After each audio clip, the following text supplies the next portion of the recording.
panduan sekolah minggu pada setiap hari Minggu jam 10 pagi. Yang pertama, mohon bimbingan Papa dan Mama ketika mengikuti sekolah minggu. Kedua, mandi dan gunakan pakaian yang bersih dan sopan. Ketiga, bebas berekspresi dan mengikuti dengan cermat. Keempat, siapkan Alkitab dan tempat persembahan. Selamat beribadah, Tuhan Yesus memberkati.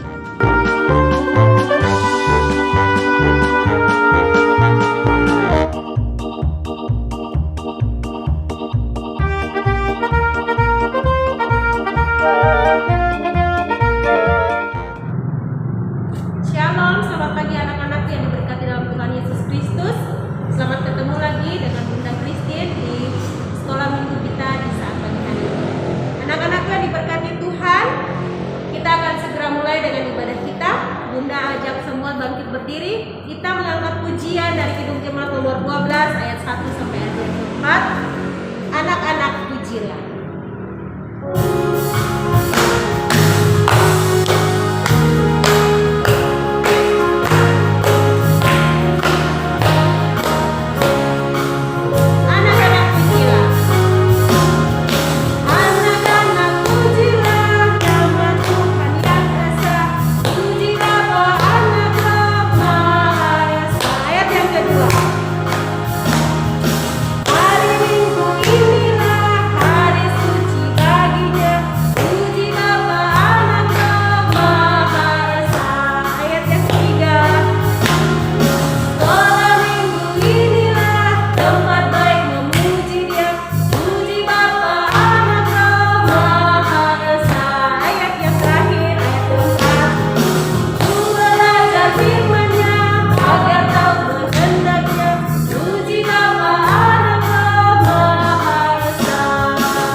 Kami bersyukur kepadamu Tuhan Yesus untuk pagi yang indah ini Bapa.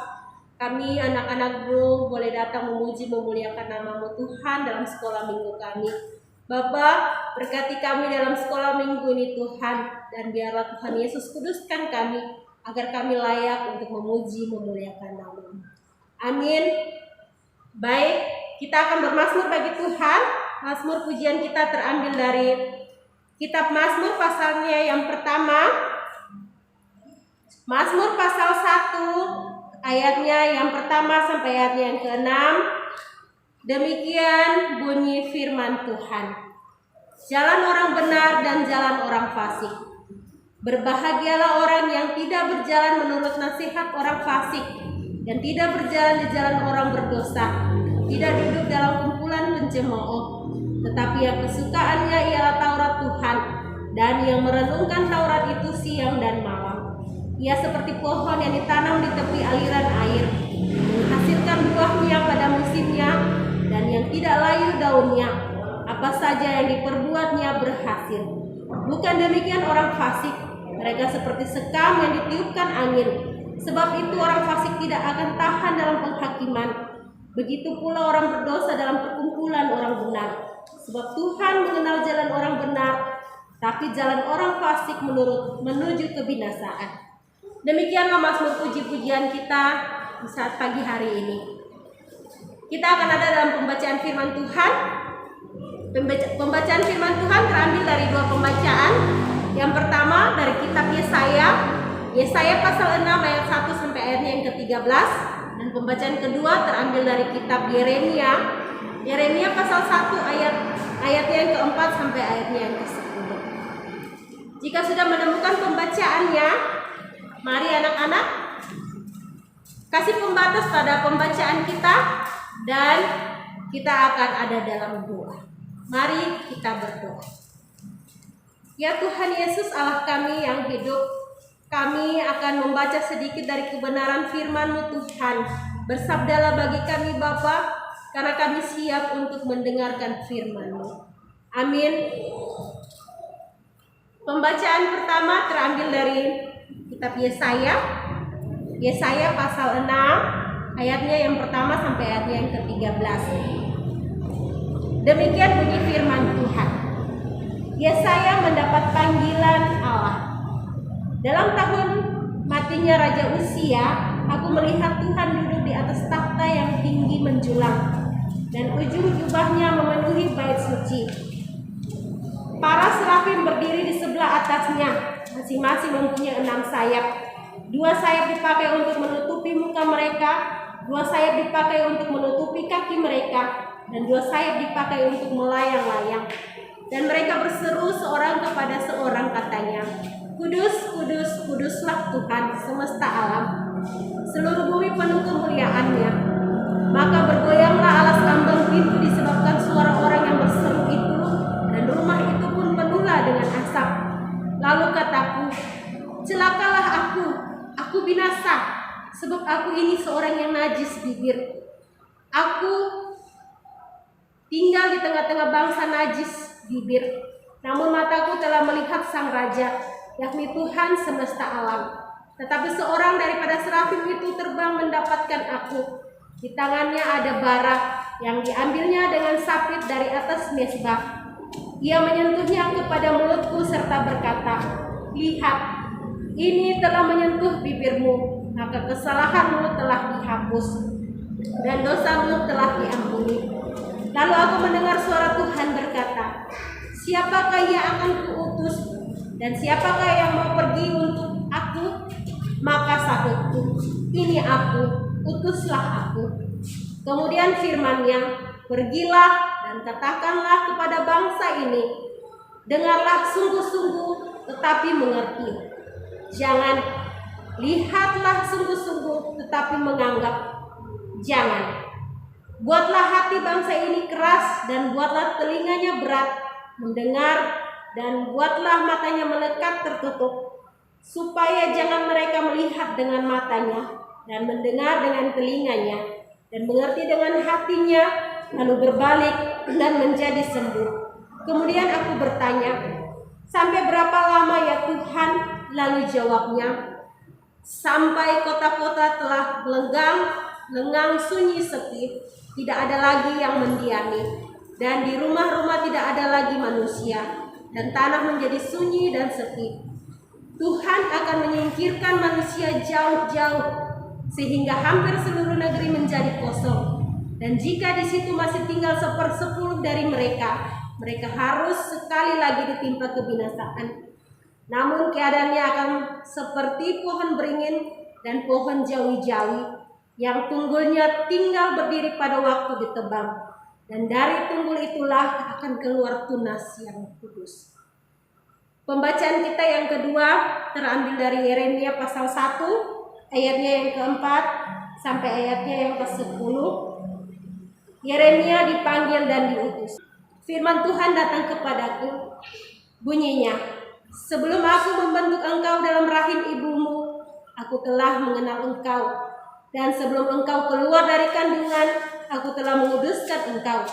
Aku telah menetapkan engkau menjadi nabi bagi bangsa-bangsa.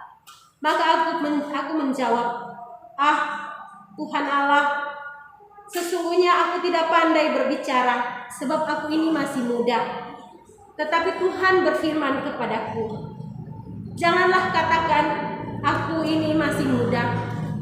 Tetapi kepada siapapun engkau kuutus, haruslah engkau pergi, dan apapun yang kuperintahkan kepadamu haruslah kau sampaikan. Janganlah takut kepada mereka, sebab aku menyertai engkau untuk melepaskan engkau. Demikianlah firman Tuhan. Lalu Tuhan mengulurkan tangannya dan menjamah mulutku. Tuhan berfirman kepadaku, sesungguhnya aku menaruh perkataan-perkataanku ke dalam mulutmu. Ketahuilah pada hari ini aku mengangkat engkau atas bangsa-bangsa dan atas kerajaan-kerajaan, untuk mencabut dan merobohkan, untuk membinasakan dan meruntuhkan, untuk membangun dan benar. Demikianlah firman Tuhan kita. Baik anak-anak yang diberkati dalam Tuhan, kitab Yesaya dan juga kitab Yeremia adalah 2 kitab besar yang merupakan kitab dari 2 nabi. Yesaya dan juga Yeremia, mereka adalah 2 nabi. Mereka adalah orang-orang yang dipilih oleh Allah. Yesaya Yesaya itu bapaknya bernama Amos. Bapak Amos ini dia seorang bangsawan ya. Dia seorang bangsawan, dia petinggi kerajaan, dia pejabat dalam kerajaan. Kemudian Yesaya sendiri dia berstatus seorang yang sudah berkeluarga. Dia sudah berkeluarga atau sudah menikah. Dia punya istri, dia punya anak-anak ya. Jadi Bapak Yesaya atau Nabi Yesaya ini dia sudah berkeluarga, punya istri, punya anak-anak. Kemudian Yesaya ini lahir tempatnya dekat dengan Yerusalem. Kemudian awal mula dia mulai pelayanan itu pada tahun, dalam pembacaan dikatakan pada tahun wafatnya Raja Uzia, itu sekitar 740 sebelum Masehi, sampai dengan masa pemerintahan Raja Yotam, Raja Ahaz, dan Raja Hizkia, itu sekitar kurang lebih tahun 701 sebelum Masehi ya. Nabi Yesaya ini sebelum dia ada dalam pelayanan, sebelum dia dipanggil Tuhan untuk menjadi seorang nabi, dia punya pekerjaan di kerajaan. Dia adalah seorang penulis ya. Dia adalah seorang penulis tentang catatan sejarah yang resmi dari seorang raja. Ya, intinya dia adalah seorang penulis. Ya, itu pekerjaan sebelum Yesaya menjadi seorang nabi. Kemudian biodata dari Yeremia, Nabi Yeremia ini, dia sebelumnya Yeremia itu Bunda kasih tahu, Yeremia itu artinya tinggi luhur ya, itu arti namanya. Kemudian dia lahir itu di suatu tempat bernama Anatot. Ayahnya adalah seorang imam namanya Imam Hilkia. Yeremia ini dia seorang anak muda ya, dia masih muda sekali ketika dia dipanggil untuk menjadi seorang imam. Kemudian mulai dia pelayanan itu pada masa Raja Yosia, Raja Yoahas, Raja Yoyakin, dan Sedekia. Itu tahunnya sekitar kurang lebih 587 sebelum Masehi sampai 609 sebelum Masehi. Ya. Anak-anak yang diberkati Tuhan, kedua nabi ini nabi yang besar. Mereka dipanggil, mereka diutus oleh Tuhan dengan cara yang berbeda. Kalau Nabi Yesaya, dia seorang yang sudah berkeluarga, tapi kita boleh lihat dalam pembacaannya kita di Yesaya pasal pada ayatnya yang kelima ya. Kita punya pembacaan tadi Yesaya pasal 6. Dia punya ayat yang kelima itu, sikap Yesaya itu sungguh luar biasa. Dia mengaku kalau ketika Tuhan mau pakai dia untuk menjadi nabi, dia mengaku bahwa dia itu orang yang berdosa, ya. Dia berdosa, mulutnya itu berdosa. Dia suka melakukan hal-hal yang tidak terpuji dengan perkataannya, ya. Bahkan dia mengaku kalau bangsa yang di sekeliling dia, tempat dia tinggal, mereka juga najis dengan bibir mereka. Dia mengaku sungguh, Tuhan, saya berdosa, saya tidak layak. Tapi apa yang Tuhan selanjutnya berikan untuk dia? Apa yang terjadi kemudian? Tuhan tidak serta-merta menunjuk dia untuk kau harus jadi nabi. Tidak. Tapi dengan kekuasaannya Tuhan, ya, Tuhan memakai caranya Tuhan. Dengan sendirinya Yesaya mengaku siap untuk melayani Tuhan. Beda lagi dengan Yeremia. Tuhan langsung menunjuk ke dia. Yeremia, saya mengenal engkau, ya. Saya mengenal engkau, bahkan di dalam rahim ibumu saya sudah tahu kau ini siapa. Saya sudah tahu kau ini seperti apa. Bahkan Tuhan bilang Tuhan sudah menguduskan Yeremia, ya. Tuhan bahkan bilang Tuhan sudah mempersiapkan dia untuk menjadi nabi besar ke depan, ya. Tuhan langsung bilang ke Yeremia, kau akan diutus menjadi seorang nabi. Cara Tuhan untuk memanggil kita ada dalam pelayanan itu berbeda. Anak-anak Tuhan, Bapak Yesaya, Nabi Yesaya, dan juga Nabi Yeremia, seorang nabi-nabi besar yang boleh dikatakan nabi-nabi yang besar, cara Tuhan memanggil mereka sungguh luar biasa. Ya, Bunda punya beberapa catatan buat kita semua lewat dua pembacaan ini ya. Yang pertama, ingat anak-anakku, Tuhan memiliki rencana hidup yang baik untuk Yesaya dan Yeremia. Demikian juga Tuhan memiliki rencana hidup bagi semua orang. Yang kedua, Tuhan mengenal setiap kita, ya. Itu terbukti dari Yeremia pasal 1 ayatnya yang kelima ya. Ketika dalam kandungan pun Tuhan sudah tahu dia, Tuhan sudah mau pakai dia, Tuhan akan mempersiapkan dia untuk menjadi nabi. Dan Tuhan juga menentukan masa depan setiap kita.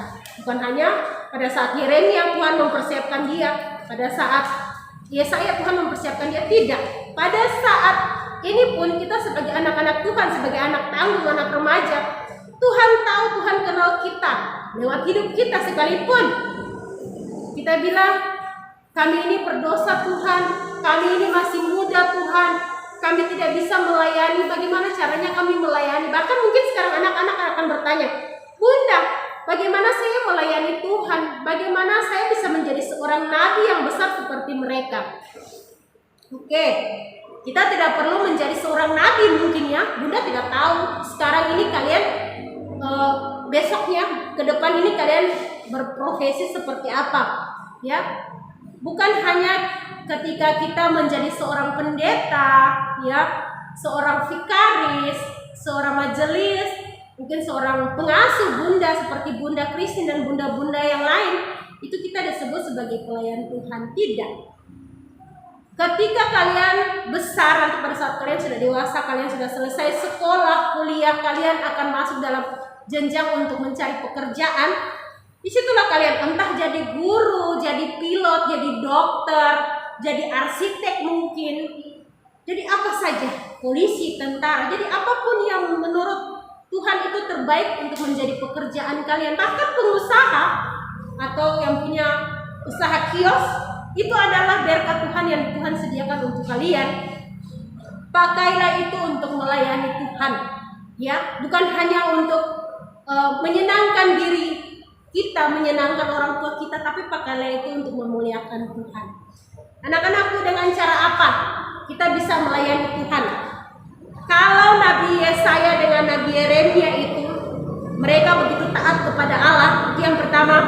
Kedua, mereka tidak takut mengatakan kebenaran, mengatakan tentang kemauan Tuhan kepada bangsa Israel yang begitu murtad, yang begitu jahat, ya. Terus mereka terus setia melayani. Yang ketiga, yang keempat, mereka pantang menyerah. Hal itu juga harus kalian buat dalam diri kalian. Komitmen, Tuhan, saya harus menjadi anak yang taat. Saya harus mau melayani Tuhan sekalipun saya masih kecil. Saya harus semangat. Saya tidak boleh takut untuk menyatakan kebenaran. Saya tidak boleh pantang menyerah untuk menyampaikan kebenaran Tuhan kepada semua orang. Ya, dengan apa? Dengan cara apa kita taat kepada Allah? Cukup kita berdoa. Sempatkan waktu kalian untuk selalu datang berdoa buat Tuhan. Yang pertama, kedua halnya paling mudah, taatlah dan patuh kepada orang tuamu. Mungkin kalian bilang taat dan patuh begitu besar Bunda. Sebenarnya tidak susah. Ketika kita membantu orang tua mengerjakan apa yang menjadi pekerjaan kita sehari-hari. Contohnya, kita membantu orang tua membersihkan, menyapu rumah, mencuci piring. Misalnya kalian juga membersihkan halaman, menyiram bunga, atau mungkin hal-hal lain. Bunda yakin anak-anak di rumah itu masing-masing dengan tugas tanggung jawab yang orang tua sudah berikan masing-masing. Kerjakanlah itu dengan sepenuh hati, jangan bersungut-sungut. Itu adalah bentuk taat kepada Allah dan juga bentuk taat kepada orang tua. Ketika kalian taat kepada orang tua, kepada guru, itulah bentuk taat kalian kepada Allah, ya. Kemudian tidak takut menyatakan kebenaran. Wah Bunda, susah kalau saya menyatakan kebenaran. Kalau saya menyatakan kebenaran, wah bisa-bisa saya diledek sama orang. Teman-teman mungkin ini anak ini sok-sok alim. Tidak apa-apa. Seandainya ya, Bunda bilang begini, seandainya biasanya kalau di tangguh tuh remaja tuh sudah masuk kelas SMP SMA itu kan sudah ada teman-teman yang suka iseng merokok atau bahkan ya ada yang menggunakan narkoba ya, atau punya geng-geng ya. Kalau tidak mengikuti cara temannya, kita tidak dianggap keren ya. Pada saat itulah kalian berani menyatakan kebenaran. Saya tidak mau melakukan hal itu ya. Karena apa? Karena itu melanggar apa yang menjadi perintah Tuhan. Saya tidak boleh melakukan hal-hal yang jahat di mata Tuhan. Karena diri saya adalah baik Allah, dan baik Allah adalah sesuatu yang suci. Yang kedua, melayani. Melayani itu dengan apa saja bisa. Bukan hanya kalian melayani seperti pendeta, vikaris, atau Bapak Ibu majelis, bunda-bunda. Tidak. Melayani itu bisa saja kalian menolong orang lain ya. Mungkin temanmu membutuhkan pertolongan bukan untuk mengerjakan PR atau mengerjakan tugas ulangannya ya, tapi kalian memberi pemahaman kepada orang lain tentang apa yang kalian pahami yang baik ya. Itu salah satu contoh melayani. Di rumah juga melayani orang tua dengan membantu melaksanakan pekerjaan rumah kalian misalnya, itu juga bagian dari melayani.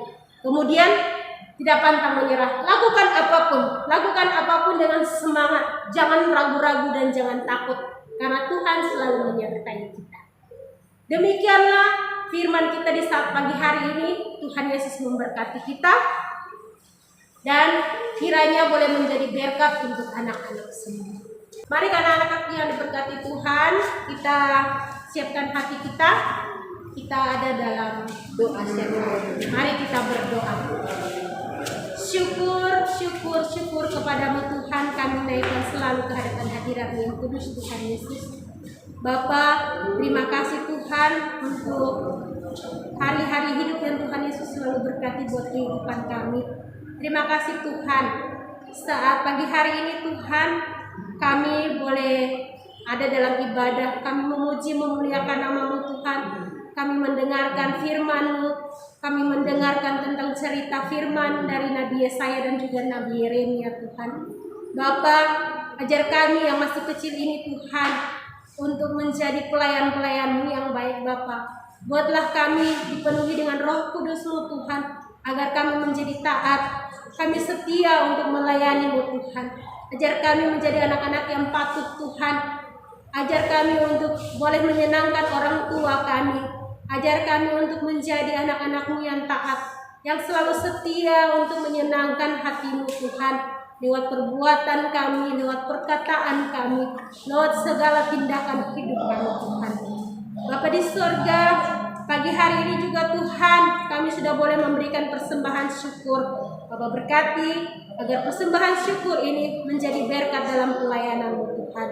Bapa di surga, kami juga boleh menyerahkan semua yang menjadi bagian dalam persekutuan anak dan remaja Jemaat Eden. Bapa berkati setiap teman-teman kami yang ada dalam jemaat ini Tuhan. Sertai mereka dengan setiap keluarga mereka. Berkati mereka dengan setiap apa menjadi pergumulan dan harapan, bahkan cita-cita semua anak-anak dalam wadah par Jemaat Eden ini Tuhan. Para pengasuh, para pengurus, bunda pendeta kami, kakak vikaris, para bunda-bunda, Tuhan memberkati setiap mereka Tuhan. Jaga pelihara semua yang menjadi bagian dalam kepengurusan wadah par Tuhan. Bapa, apa yang menjadi pergumulan setiap kami Tuhan sebagai para pengasuh, para pengurus, pendeta, vikaris, Tuhan berkati dan Tuhan selalu beri yang terbaik bagi kehidupan kami. Tuhan, kami juga mau mendoakan Tuhan bagi setiap kami yang menjadi peserta didik, yang menjadi anak-anak sekolah. Tuhan, kami mohon berikanlah kepada kami kepintaran-Mu Tuhan. Beri hikmat Tuhan, agar kami juga selalu setia untuk menekuni akan pelajaran yang diberikan oleh guru kami Tuhan. Walaupun kami tidak sering bertatap muka, tapi biarlah lewat tugas-tugas yang guru-guru kami berikan, kami tetap semangat untuk belajar, agar kami menjadi anak yang pintar Tuhan, dan kami dapat meraih cita-cita harapan masa depan kami, dan Tuhan berkati itu selalu. Bapa di sorga, kami mau berdoa juga Tuhan buat setiap keluarga kami semua Tuhan. Papa, mama, adik kakak, om, tante, opo, oma, mereka yang jauh maupun yang dekat dengan kami, Tuhan berkati selalu. Tuhan Yesus, kami juga mau berdoa buat teman-teman kami. Jika kedapatan dari mereka ada yang sakit Tuhan, biarlah Tuhan Yesus sembuhkan mereka. Tuhan, kami juga mau topang dalam doa bagi teman-teman kami mungkin yang sementara ini dirawat karena COVID-19 Tuhan. Biarlah oleh bilur-bilur-Mu yang kudus Tuhan mereka disembuhkan. Kami percaya Tuhan, ketika Tuhan berkarya dalam hidup mereka, jaminan keselamatan akan menjadi bagian kehidupan mereka. Bapa di surga, kami sudah boleh berdoa, kami sudah boleh menyanyi memuji Tuhan, kami sudah boleh beribadah kepada-Mu Tuhan. Biarlah Tuhan Yesus, Engkau mesendengkan telinga kasih-Mu Tuhan, dengar dan sahuti doa kami. Dan biarlah ibadah ini boleh menjadi persembahan yang berbau harum di hadapan hadirat-Mu. Segala kepujian, syukur, hormat hanya buat Tuhan Yesus. Dalam nama Tuhan Yesus yang hidup, kami berdoa. Amin. Baik anak-anak yang diberkati dalam Tuhan, mari semuanya berdiri. Kita menyanyikan lagu pada Kidung Jemaat 424 ayat yang pertama. Yesus menginginkan daku bersinar baginya.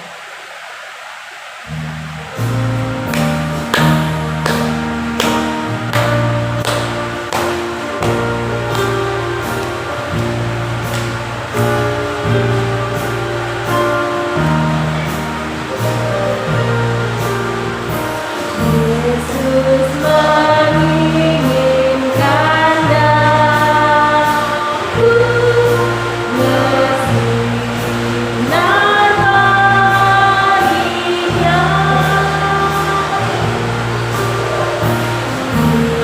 dimanapun ku berada,